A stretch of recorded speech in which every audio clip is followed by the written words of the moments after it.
Bapak Ibu yang sekalian berbahagia, Assalamualaikum warahmatullahi wabarakatuh. Alhamdulillah,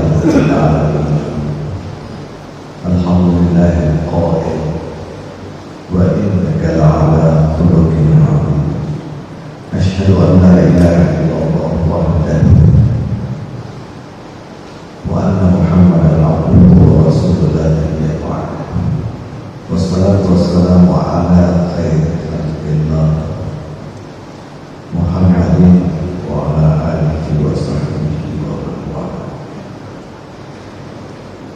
Amma ba'd. Bapak Ibu jemaah sekalian, mari kita bersyukur kehadirat Allah Subhanahu wa taala atas segala nikmat yang dilimpahkan kepada kita sekalian, terutama tentu nikmat keimanan kita, keislaman kita, keihsanan kita dalam beragama dan berislam, yang merupakan nikmat yang tidak bisa kita ukur, tidak bisa kita nilai dengan Allah. Kita berikan salam dan selawat kepada junjungan kita Nabi terakhir Rasulullah Muhammad SAW, kepada keluarganya, para sahabat, para pejuang Islam yang telah mengantarkan agama Islam ini kepada kita semua. Ila akhir sampai insyaallah. Kita akan melanjutkan kajian kita tentang ilmu-ilmu akhlak di dalam Islam. Untuk sementara saya akan skip dulu kitab Manhajus Salikin, karena pada pagi hari ini kebetulan kita berada di tanggal 25 Desember ya, saya tidak salah. 25 Desember ya, saya sudah tidak. Saya meramal saja tadi malam tanggal 25 Desember besok. Ya, saudara-saudara kita yang berumat Nasrani memperingati hari Natal. Saya tidak akan membahas hari Natal. Saya ingin mengkaji sedikit satu konsep akhlak dalam Islam yang belakangan banyak digembar-gemborkan oleh para cendekiawan Islam yang disebut dengan tasawuf.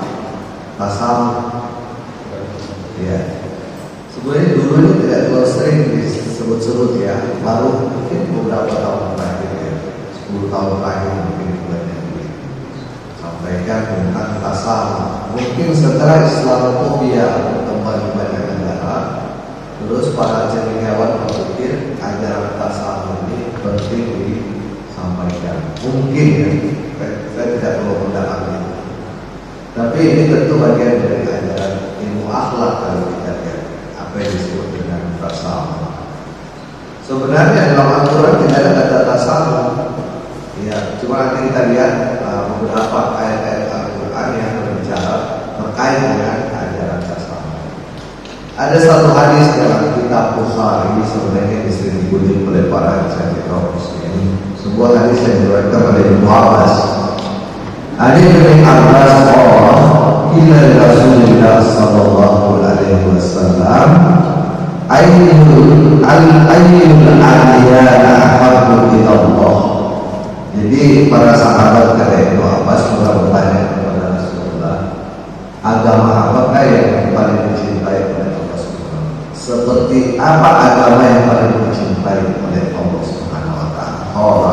Rasulullah SAW menjawab, agama yang paling dicintai di sisi Allah Subhanahu wa taala adalah agama yang punya dua ciri khas, yakni al-hanafiyatus samah.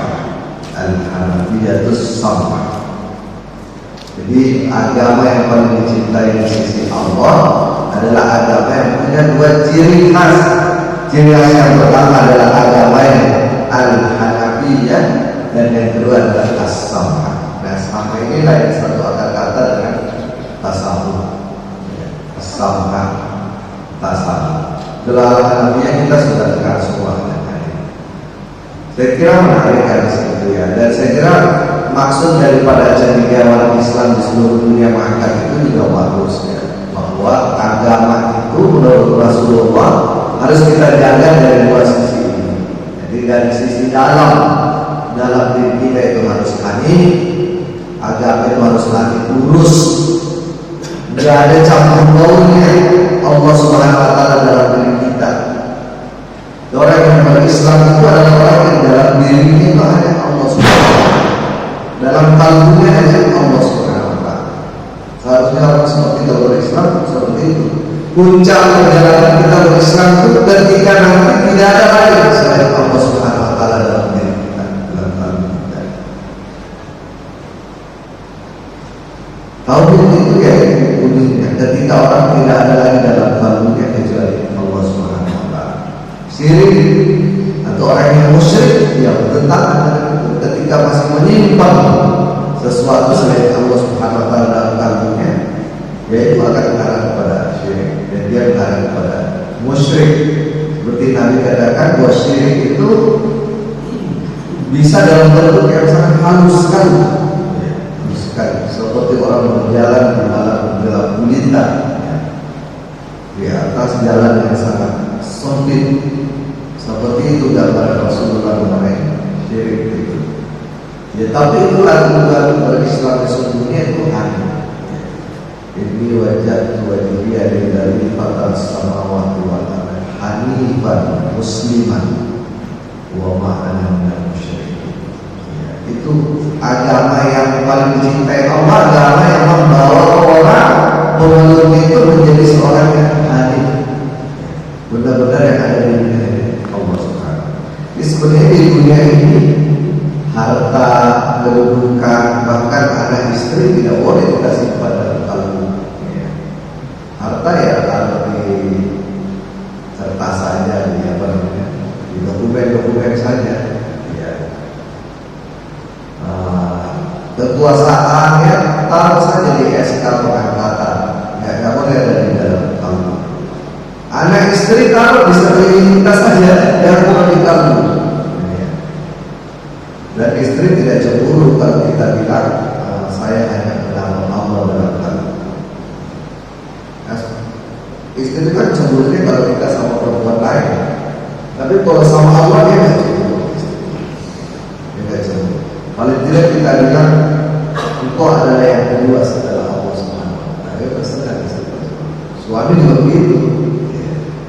Jadi kalbu itu memang tempatnya Allah, tempatnya Allah. Nggak ada yang bisa mewarnai Allah dalam kehidupan ini kecuali kalbu orang-orang. Itu yang maksud dengan al-hadith. Yang kedua, ciri agama yang dicintai Allah adalah as-samah. Ya, agama yang membawa akan itu memiliki alat tasawuf. Kira-kira itulah yang ingin saya sampaikan pada pagi hari ini. Tasawuf. Oh, secara etimologi tasawuf ini bentuk balaghah dari sama, sama aja. Kalau di bahasa Indonesia kan mungkin tenggang rasa ya, tenggang rasa. Itu tahu kalau kita berbeda dengan orang lain itu ada tenggang rasa. Ya. Ada akhlak tenggang rasa. Tenggang apa tenggang? Tenggang. Kalau orang Sulawesi itu kan ada di daerah tenggang. Karena teman-teman saya dulu waktu saya baru di Bekasi itu khotbah guru ada yang selalu perbaiki saya.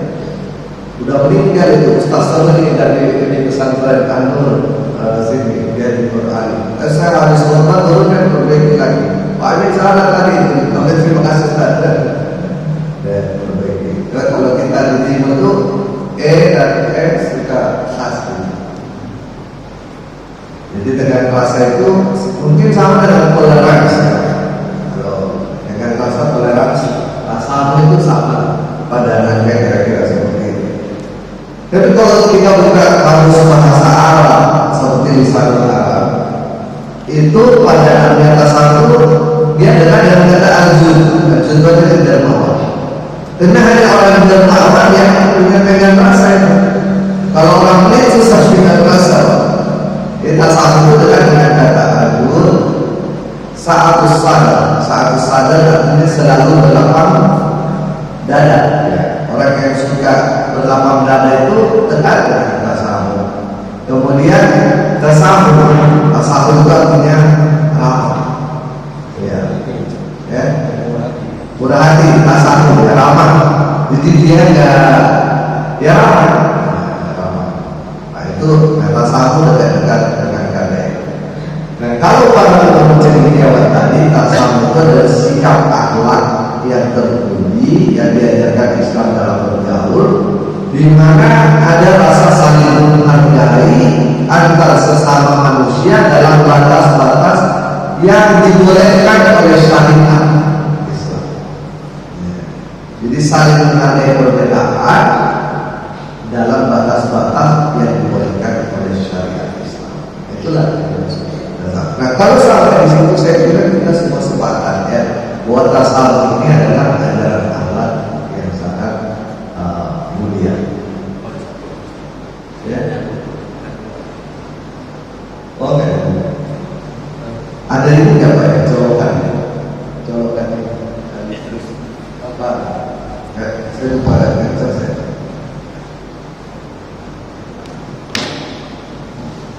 Mohon maaf.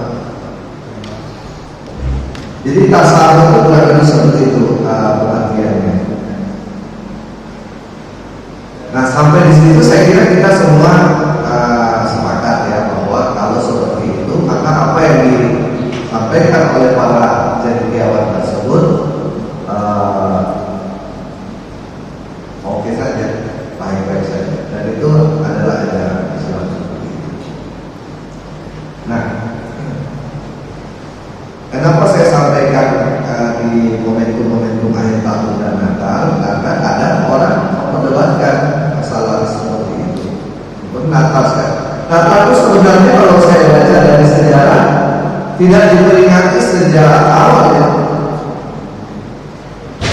Kalau saya baca sejarah, Natal ini diperingati oleh orang Islam, orang Nasrani ini itu tahun 336. Sedangkan berarti kan beberapa ratus tahun setelah Nabi Isa meninggal ya. 4 abad.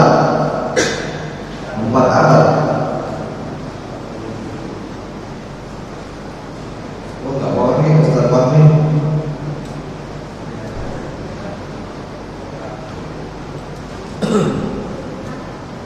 Nabi hidup di tahun berapa? 570-an ya, 570-an.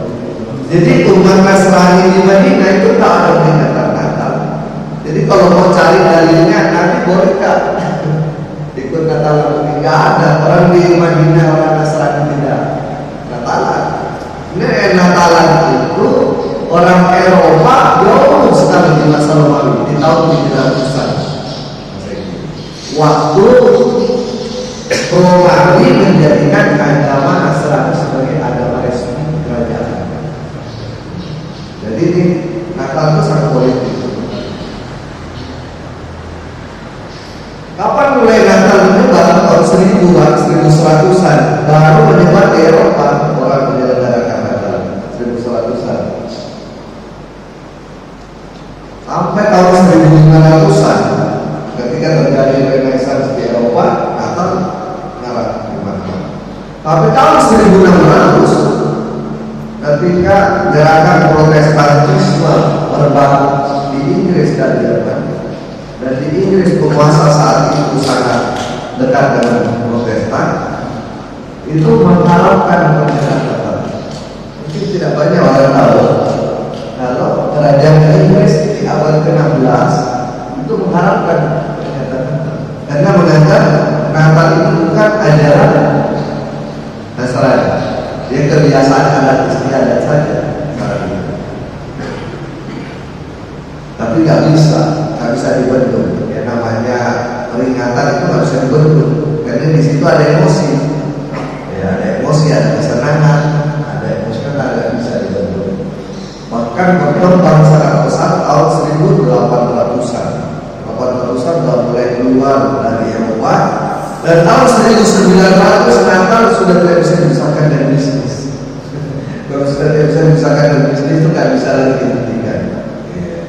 Jadi Natal itu udah bagian dari bisnis tahun 1900. Pohon Natal itu tahun 1800 baru dicetuskan.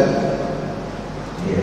Jadi kita harus paham bahwa peringatan Natal yang ada di dunia saat ini tidak ada kaitannya dengan ajaran Islam.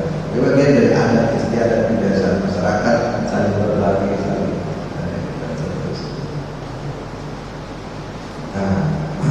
karena kita hidup berada di abad yang pluralistik, nggak bisa dibagi. Harus apa namanya? Ya, udah masuk. Harus direspon. Udah.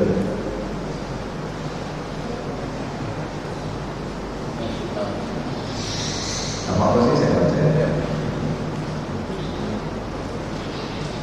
Ini juga dulu nggak ada batasan.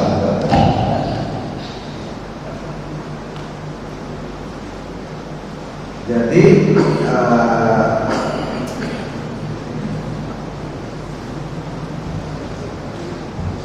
kita berada di abad pluralitas. Oh, mau coba lagi.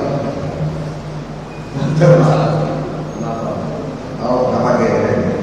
Beda ya kalau bisa wireless. Beda.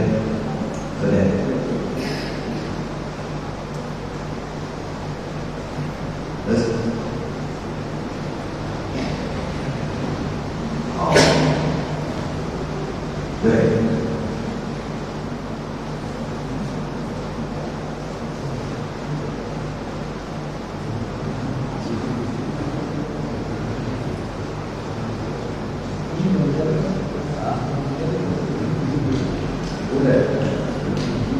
udah kok.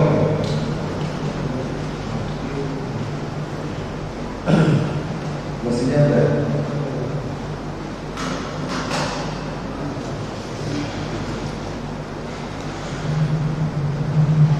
Kita sekarang itu berada di abad pluralitas. Sebenarnya sejak awal manusia itu pluralistik, tapi sekarang persoalannya di tangan kita ada gadget. Karena ada gadget di tangan kita, dan gadget ini terhubung secara global. Kita bisa berkomunikasi bukan hanya satu arah, tapi multi arah. Maka kita berada di abad sangat pluralistik sekarang. Maksudnya orang itu tahu apa yang sebelumnya dia tidak tahu. Ya kan Pak? Kalau sudah seperti ini, maka mau tidak mau manusia harus paham bahwa kita hidup di abad yang sangat pluralistik. Pluralistik itu artinya abad yang sangat beragam. Dari segi keyakinan, ada istiadat, budaya, dan seterusnya. Tasawuf menjadi ajaran yang luar biasa. Dan mungkin hanya Islam yang punya ajaran. Sulit kita, saya tidak tahu ya. Saya tidak mendalami agama yang lain. Tapi saya kira ini adalah ajaran Islam yang mungkin memiliki agama lain cemburu melihat ajaran tasawuf. Saya ajak kita mencermati ayat yang sangat terkenal dalam surah Al-Baqarah. Ayat itu mungkin hanya ada dalam Al-Quran, sulit kita temukan dalam kitab suci yang lain. Allah Subhanahu wa taala berfirman, "A'udzubillahi minasyaitonir rajim. Ya ayyuhan nas. Ya ayyuhan nas. Wahai sekalian manusia, inna khalaqnakum min dzakarin wa untha." Sungguh kami telah menciptakan kalian dalam bentuk laki-laki maupun perempuan. Wa ja'alnakum syu'uban, dan kami jadikan kalian menjadi bangsa-bangsa, wa qabail, dan kabilah-kabilah. Lita'arafu, tujuannya kami jadikan kalian manusia itu berbangsa-bangsa, berkabilah-kabilah, bermacam-macam. Lita'arafu, supaya kalian saling mengenali. Lita'arafu itu berasal dari kata Arab, bukan alimah, bukan sekedar tahu, tapi Arafah itu ada hari Arafah kalau orang berhaji ya. Tapi itu Arafah, orangnya namanya Arif, itu mengetahui dengan dalam. Ya, dalam ilmu agamanya ada ma'rifah. Kita harus punya ma'rifah terhadap perbedaan kita dengan orang lain dalam kehidupan. Tujuan Allah menciptakan perbedaan itu lita'ala, supaya kalian punya ma'rifah. Coba bayangkan Bapak Ibu, perbedaan itu menurut Al-Quran mestinya menghasilkan ma'rifah, bukan menghasilkan kebencian, ya, bukan menghasilkan ketakutan, fobia apalagi, mestinya menghasilkan ma'rifah. Jadi umat di dunia ini yang harus paling pede seharusnya adalah umat Islam dengan perbedaan. Tidak ada ketakutan sama sekali. Seorang Muslim adalah seorang yang bisa hidup di mana pun. Itu yang harus kita camkan kepada generasi kita. Dia harus punya kepercayaan diri, berdiri di tengah-tengah umat yang sangat pluralistik sekarang. Karena dunia cara global, ya, dan kepercayaan diri luar biasa. Lita'ala, lalu Allah Subhanahu wa ta'ala mengunci dengan kata-kata yang luar biasa. Inna akramakum indallah atqakum. Sungguh yang paling mulia di sisi Allah di antara kalian adalah bukan bangsa ini, bukan bangsa ini, bukan suku ini, bukan suku ini, bukan ras ini, bukan ras itu, ya, bukan keturunan ini, bukan, tapi yang paling mulia di sisi Allah adalah tempat kalian. Gak ada gambar diktum seperti itu. Inilah yang menyebabkan Amerika sekarang itu mengalami gelombang black muslim. Ini orang-orang hitam di Amerika betul-betul terwadai oleh ayat ini. Ya. Siapapun yang pernah sekolah di Amerika atau hidup di Amerika, saya kira sulit membantah bahwa di sana sampai sekarang ini rasisme masih dirasakan oleh masyarakat. Coba deh Pak, kalau ada anak yang pernah sekolah di Amerika atau ada bapak ibu yang pernah sekolah atau tinggal beberapa tahun di Amerika, pasti mengalami yang disebut dengan rasisme. Ada baru-baru teman saya pindahkan anaknya dari Amerika ke Selandia Baru. Jauh Selandia Baru lebih egalitarian daripada Amerika sekarang. Bahkan dosennya pun masih milih-milih itu orang berdasarkan ras. Jadi coba negara yang disebut sebagai pengusung hak asasi manusia yang paling di depan sekarang ini memperjuangkan dalam retorika, ini sadar rasisme itu. Nah, orang-orang Amerika hitam dengan ayat ini saja disampaikan di mimbar harus Islam Pak, orang-orang reguler. Ini menurut Islam gak ada bedanya orang hitam dan orang kulit putih. Yang bedakan orang di sisi Allah adalah ketakwaan. Inilah yang menyebabkan dulu Bilal bin Rabah menjadi tokoh. Coba bisa tak tokoh seperti orang Bilal bin Rabah itu menjadi tokoh di negara-negara yang kita sebut negara yang besar? 15 abad yang lalu seorang muda namanya Bilal bin Rabah menjadi tokoh. Kenapa? Karena ajaran Islam. Ya, ajaran. Orang berbeda, tapi perbedaan itu tidak membawa kepada merendahkan orang lain, membenci orang lain, atau takut dengan orang lain. Kita beda dengan orang lain. Beda hubungannya. Perbedaan itu diciptakan Allah Subhanahu Wa Taala supaya menghasilkan pahala, menghasilkan pahala. Ta'ala. Inna Allah Alim. Dan sungguh Allah itu Maha mengetahui tentang kalian yang ada di dalam diri kalian. Maha mengetahui. Nabi pernah menikahkan itu 2 bani di Madinah. Satu bani yang dulu menjadi budak, satu lagi perempuannya dari bani yang tokoh Madinah pada saat itu. Tapi Nabi suruh menikahkan dan orangnya mau. Tapi orang tuanya bertanya kepada Nabi, apakah boleh keturunan kami menikah dengan keturunan budak-budak kami dulu? Atau turun ayat yang mengatakan tidak ada perbedaan antara orang ada dan orang lain, sama saja. Budak belia yang beriman itu akan lebih mulia dibanding orang yang tidak beriman, meskipun itu menimbulkan takjub engkau terhadap mereka. Sulit mencari agama Pak di dunia yang seperti ini. Manusia itu sama. Sedangkan perbedaan manusia kita lihat adalah sunatullah. Jauh lagi apa itu? Kenapa sih orang berbeda-beda di dunia ini? Berbeda agama, berbeda ras, berbeda suku. Kenapa? Kenapa? Kan Allah bisa bikin satu sebenarnya orang semua di dunia ini. Allah berkuasa. Maka Allah Subhanahu wa taala berfirman dalam surah Hud ayat 118 sampai 119. Walau syaa rabbuka, kalau Tuhanmu ingin, kalau Tuhanmu mau, kalau Tuhanmu berkehendak, la ja'ala an-nasa ummatan wahidatan, maka pasti Allah menjadikan manusia itu satu jenis saja semua, tidak ada bedanya. Kalau Allah mau, kan apa yang menciptakan ini semua? Jadi Al-Quran punya retorika luar biasa.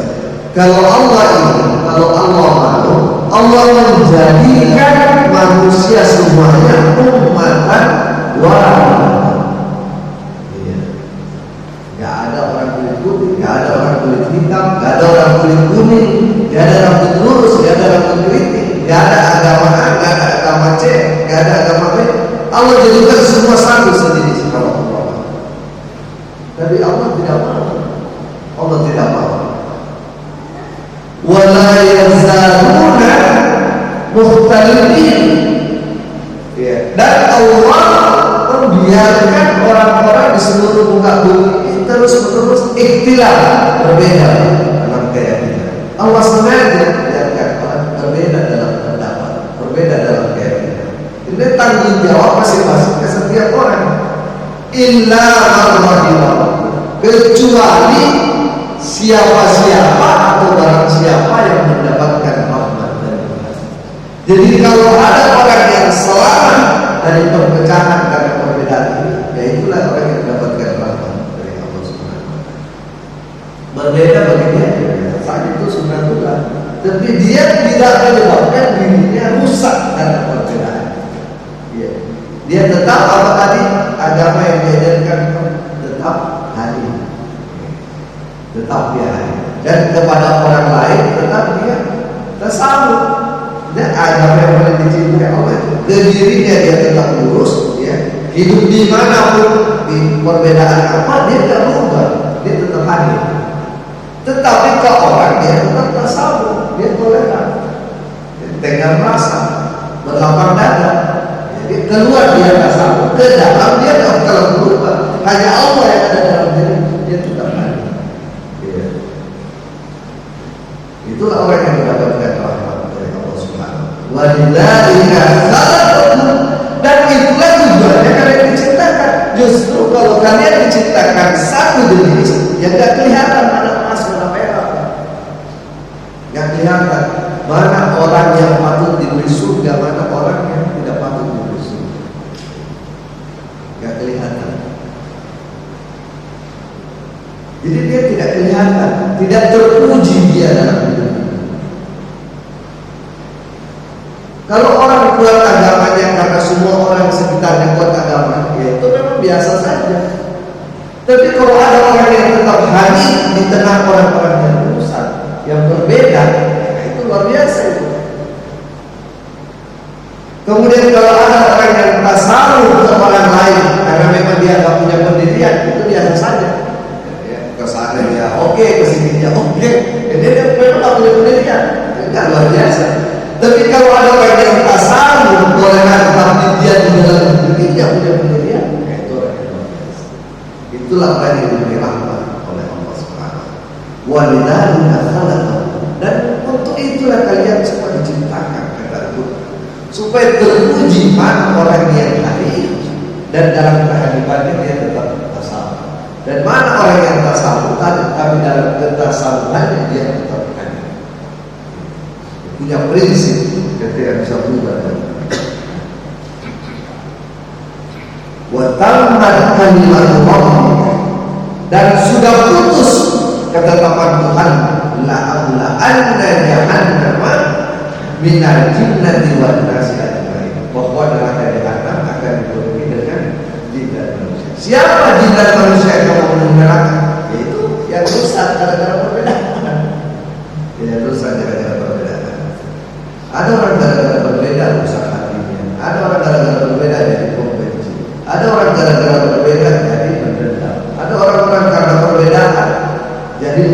sendiri. Banyak orang berusaha di dunia ini karena perbedaan. Padahal Allah ciptakan perbedaan ini adalah lita'ala, supaya menghasilkan makna. Bentuk makrifah yang paling tinggi itu golnya adalah al-hadis atau sama.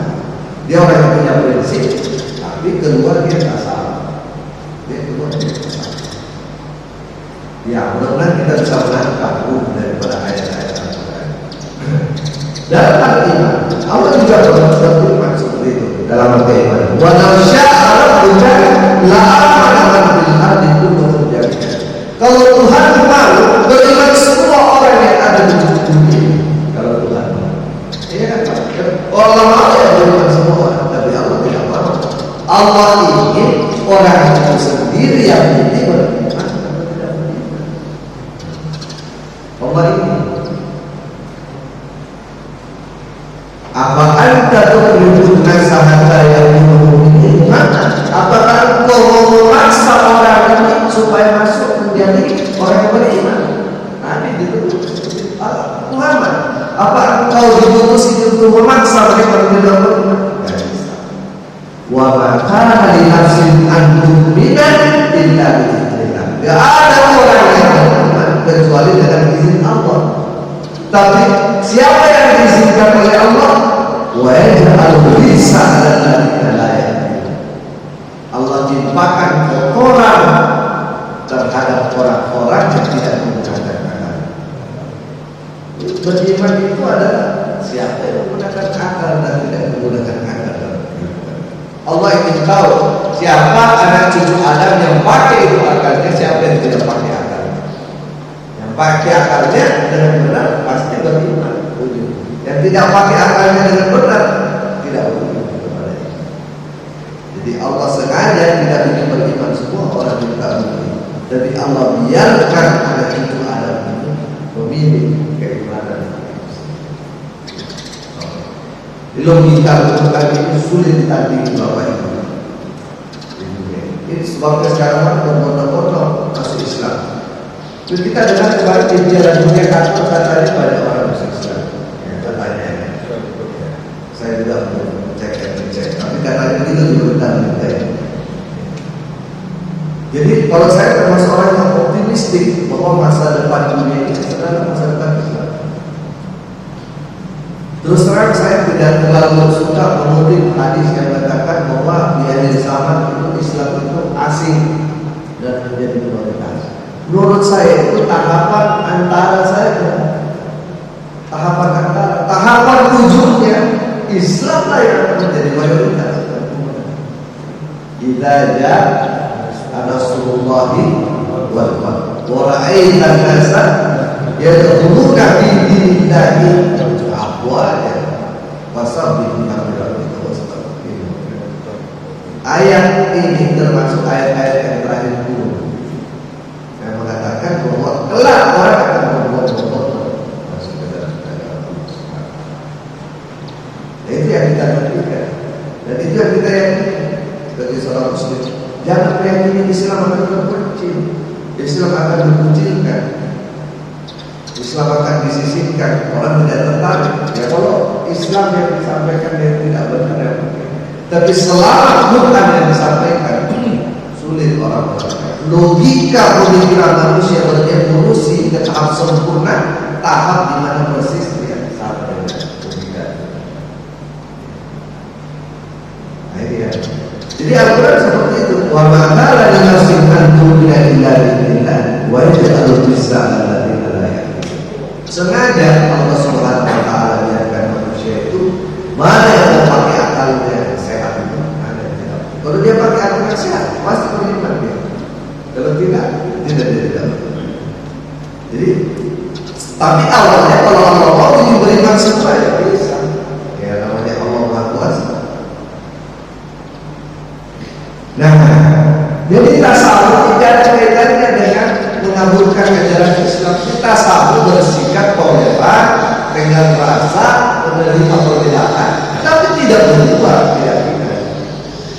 Karena bagi seorang muslim tidak ada jalan lain keselamatan kecuali melalui sudah ada keselamatan itu hanya lewat Al-Quran mengatakan Wa may yabtaghi ghairal Islam dinan, siapa yang mencari jalan keselamatan selain agama Islam, malah itu bukan dia akan diterima oleh Allah Subhanahu wa taala. Yaitu keyakinan seorang muslim. Tapi itu nggak usah kita sampaikan di depan tetangga kita non muslim. Iya. Kalau ada sahabat non muslim, kita tahu siapa yang cari agama selain Islam, jangan disampaikan seperti itu. Apalagi kirim WA, itu namanya tidak tasawuf. Itu simpan di dalam keyakinan kita. Simpan di dalam keyakinan. Di Sulawesi Selatan itu ada kabupaten namanya Kabupaten Jeneponto, mungkin ada bapak pada di sana. Itu di sana nggak ada itu, nggak ada Cina. Karena di sana orang pokoknya nggak boleh kalau selain Islam masuk situ, nggak boleh bikin tempat ibadah. Ada orang yang malah sholat, penduduk tempat ibadah. Kembali, mestinya kita larang orang luar, tapi ke dalam harus keluar agamanya. Iya, orang luar melihat kita ini toleran, moderat, tapi ke dalam kita ekstrim. Iya, ke dalam diri kita harus ekstrim. Jangan kembali keluar ekstrim, ya lempar orang, pilih orang, ke dalamnya rapuh, tidak hadir, tidak akan dicintai oleh Allah Subhanahu. Sholat ditinggalkan, puasa ditinggalkan, lempar gereja, wal ayo kembali. Nah, tapi bagusnya jadi porto ini apa namanya tumbuh lokal, apa namanya, jadi usaha lokal. Spiritnya bagus, yang memperbaiki tentu apa namanya keimanan kepada masyarakat yang berpaham Islam. Spirit yang luar biasa. Sampai sekarang ada. Mungkin di Padang tidak gitu ya. Itu spirit Islam sangat tinggi. Ya. Tinggal bagaimana masyarakat yang berpaham Islam di bawah dinaikkan. Tapi spiritnya itu yang tidak dimiliki oleh daerah yang lain. Sumatera Barat. Daerah-daerah di Indonesia yang pernah apa namanya mayoritas Islam di Aceh, Sumatera Barat. Nah itu saya kira harus dipelihara seperti di Jeneponto tadi. Dari Islam dipelihara, jangan sampai hilang. Tapi jangan berhenti di situ, jangan berhenti sendiri. Tapi keilmuan Islam, amalan-amalan Islam itu yang harus dimaksimalkan. Ini saya kutip pernyataan di rantai. Jadi kata beliau, orang yang mengaku dirinya seorang Islam, tapi dia berkata bagi saya segala agama itu sama saja. Karena tasawuf yang disadakan pada agama itu sama saja. Karena semua agama sama baik hubungannya. Maka orang yang berkata begini katakanlah adalah bahwa tidak ada agama yang bersifat. Itu bukan tasawuf, itu namanya tidak ada agamanya. Jadi dia kemana-mana toleran terus bilang agama semuanya sama. Ya, semua agama tujuannya baik. Katakan orang begini tidak ada agamanya. Kalau Al-Hanafi yang sama, dia agamanya jelas, prinsipnya jelas, keluar ke dalam diri, tapi keluar dia tak sama. Keluar dia tak sama. Orang merasakan keberadaannya itu menjadi rahmat bagi orang lain yang berbeda. Seperti Nabi didatangi oleh pendeta Nasrani dari Najran pergi ke Madinah, itu jubah Nabi kan Nabi itu bukan orang kaya. Tempat kediaman Nabi itu sederhana, tapi yang datang terbesar-besar maka jubah Nabi dibuka dikasih Allah kepada pendeta itu. Begitu menghormatinya Rasulullah kepada orang-orang Nasrani. Mereka mau berdoa, beribadah pada tempat yang di Madinah. Maka Nabi mempersilahkan di Madinah itu. Tidak ada persoalan Madinah. Nabi menghargai keyakinan dia. Meskipun dalam hati Nabi keyakinannya salah. Dia tak anggap salah. Dia salah total keyakinannya. Tapi dihargai sebagai manusia, sebagai tamu. Jadi juga kita kalau ada teman di kantor berbeda agama, tetangga, hargai dia sebagai teman.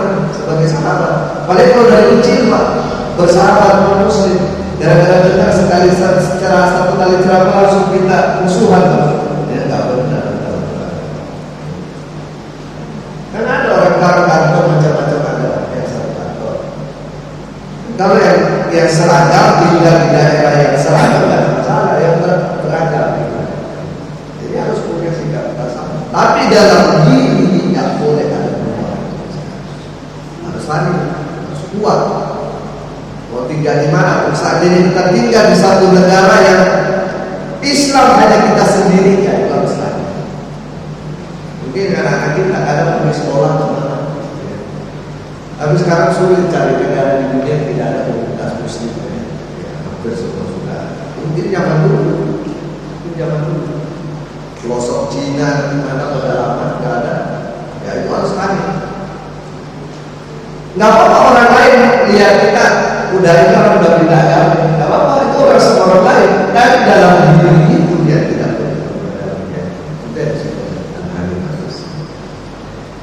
Saya punya guru beberapa pesan di kampung. Kamu itu nanti suatu saat nggak bisa ngapa-ngapain, nggak bisa gerak, nggak bisa berdiri, nggak bisa duduk, nggak bisa, bahkan nggak bisa menggang baju kamu sendiri. Pada saat itu agama kita apa? Pada saat kita sakit, nggak bisa ngapa-ngapain, nggak bisa gerak, nggak bisa apa agama kita? Di mana letak agama kita? Hanya di kalbu saja. Hanya di kalbu. Semua kita akan mengalami seperti itu. Suatu saat nggak bisa ngapa-ngapain. Mungkin hanya perangkat alat-alat medis saja yang terbuka ke badan kita. Nggak ada gerakan, nggak ada apa. Nggak bisa sholat, nggak bisa wudhu, nggak bisa tayammum, nggak bisa. Kata guru saya, yang bisa kamu lakukan adalah ingat kepada Allah Subhanahu. Ini memang tempatnya apa itu dikatakan. Itulah yang tidak bisa berubah. Itu yang tak boleh digeser. Nggak boleh hilang. Tapi dalam bersikap pada orang itu kita berusaha. Karena bagi orang Islam sejati, agama yang sebenarnya itu hanya Islam. Inna dina indallah al-Islam. Wa man yabtaghi ghayra al-Islam fala yuqbal wa huwa fil akhirati pasti rugi di akhirat. Kalau orang tidak melalui Islam, turun kita berdosa. Tapi itu sifatnya.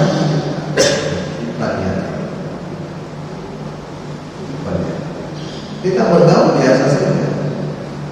Saya ingat dulu waktu saya KKN itu saya tahun 1989 atau 1990 saya KKN di sebuah kabupaten di Sulawesi Selatan yang mayoritas Islam. Tapi saya KKN itu ada satu orang non Muslim, ada satu orang Kristen. Saya ingat betul teman KKN saya namanya Patrick. Dia orang Toraja. Jadi di Sulawesi Selatan itu Toraja ini kabupaten Pak yang hampir 100% penduduknya non Muslim. Banyak kan dia ya pada kabupaten Selatan. Sebetulnya banyak kabupaten. Jadi nama mungkin saya tidak pernah ketemu lagi itu teman saya itu namanya Patrick. Saya selama KKN dulu KKN itu 2 bulan. Berarti berapa minggu itu kalau 2 bulan? 8 minggu. Jadi saya 8 kali berbulan Jumat itu selama KKN. Jadi saya alhamdulillah sudah terjun ke masyarakat sejak saya kuliah. Ya tahun 88 semester 4 saya itu sudah terjun ke masyarakat. Jadi khutbah di masjid, ceramah di pengajian dan seterusnya. Jadi waktu saya KKN itu saya 8 kali khutbah itu. Jadi tempat Pak Desa itu sudah menjadwal. Dan selama 8 kali khutbah itu yang antar pergi khutbah saya si Febri itu terus. Bukan teman saya Islam. Teman saya Islam malah dia nggak sholat Jumat. Jadi Febri ini yang antar saya. Amin saya yang antar katanya pergi khutbah Jumat. Oh boleh. Jadi kalau saya khutbah Jumat dia dari itu saya khutbah dia di luar masjid. Kenapa? Karena dia kita bersama. Kita tidak mengancam dia. Dan mungkin juga dia mendapat banyak manfaat dari khutbah saya.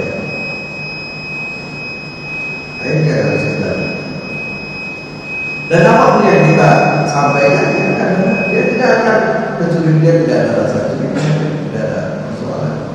Dan mudah-mudahan dia masuk Islam. Tidak lagi. Ini karena waktunya. Jadi kira-kira begitulah konsep Hanafiyah itu sama ke dalam kita kuat, keluar kita. Itulah yang dicintai oleh Allah Subhanahu. Tidak menakutkan, tidak mengancam orang lain yang berbeda, tapi kita tidak pernah dipengaruhi oleh orang berbeda. Ya boleh sama sekali perbedaan itu berubah keyakinan kita. Keyakinan kita itu adalah harga mati kata beliau.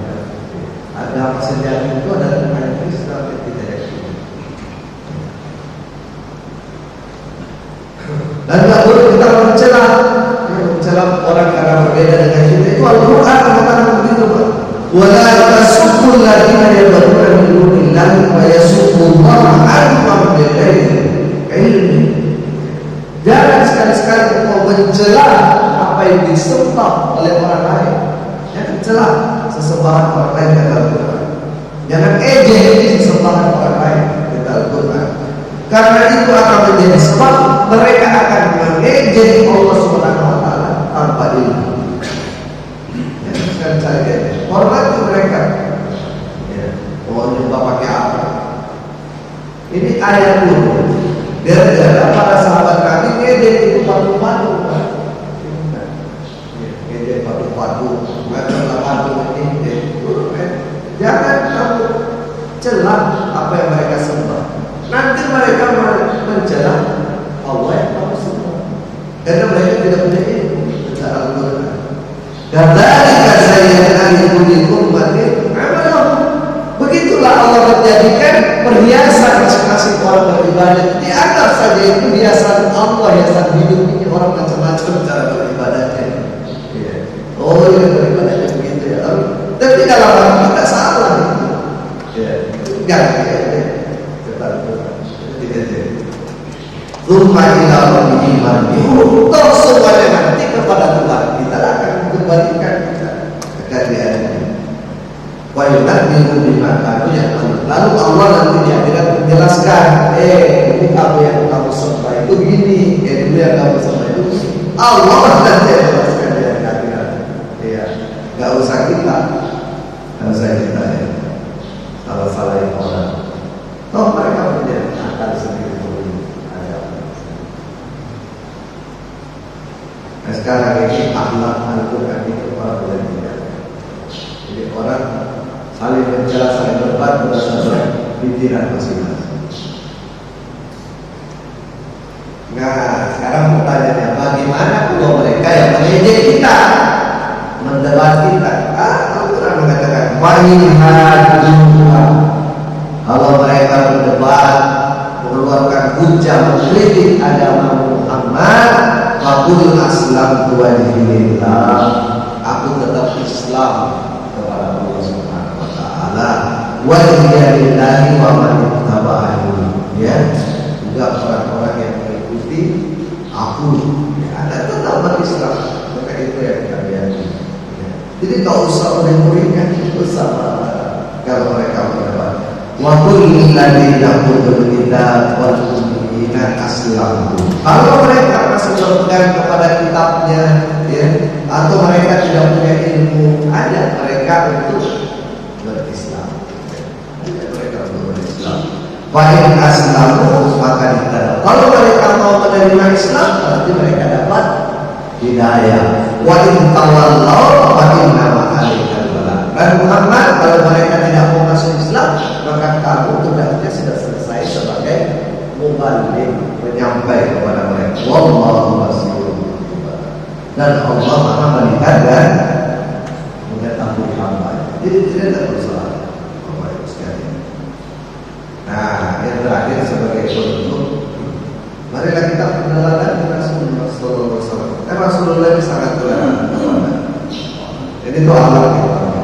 Ada seorang namanya Umamah di Madinah. Umamah ini orang kafir yang paling apa namanya itu kalau kata orang Bekasi paling bandel, apa nakal itu Umamah.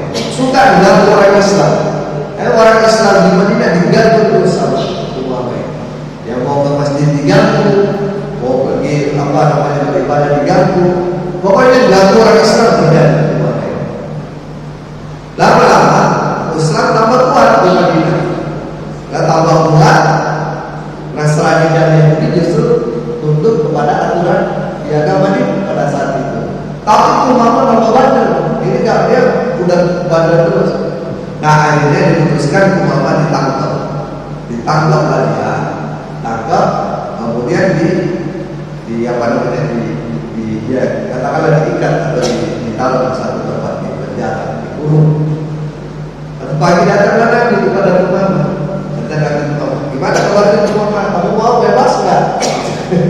Jadi Nabi mancing. Kamu mau bebas nggak? Kata Umamah, enggak. Kalau saya mau dibebaskan dengan persyaratan, nggak usah bebaskan saya. Bunuh saja saya karena saya udah pantas dibunuh. Nabi pergi. Lama-lama berapa hari Nabi datang lagi. Mana tuh Mama? Mau bebas nggak? Kata tuh Mama, enggak. Kalau kamu mau bebaskan dengan syarat, nggak usah bebaskan saya. Bunuh saja saya sudah pantas dibunuh. Saya sudah menakal terhadap orang Islam banyak, merusak Islam dan seterusnya. Ketiga begitu lagi. Setelah Nabi pergi, hari ketiga karena begitu lagi, Nabi bilang kepada para sahabat, bebaskan ya. Ternyata Umamah ini setelah bebaskan, dia pergi mandi di sumur, kemudian dia bertobat dan dia datang kepada Nabi menyatakan berislam. Nabi nanya, kenapa baru sekarang berislam? Kenapa tidak dari kemarin kemarin Islam waktu pertama di penjara di sini? Kata dia, kalau saya berislam kemarin, berarti saya berislam karena ada Allah. Tapi justru sekarang saya sekarang mau bebaskan tanpa syarat, saya melihat akhlak Islam. Maka saya berislam. Itulah akhlak Rasulullah SAW. Jadi Nabi itu kadang-kadang kita protes, Pak. Kadang-kadang ada teman-teman protes. Ini orang Islam terlalu baik. Kalau kita mayoritas, kita disuruh baik sama minoritas. Tapi orang Islam yang minoritas di negara lain di ditekan. Ya memang Islam begitu Nabi. Ketika dia kecil dia ditekan. Ketika dia besar Nabi memaafkan orang lain.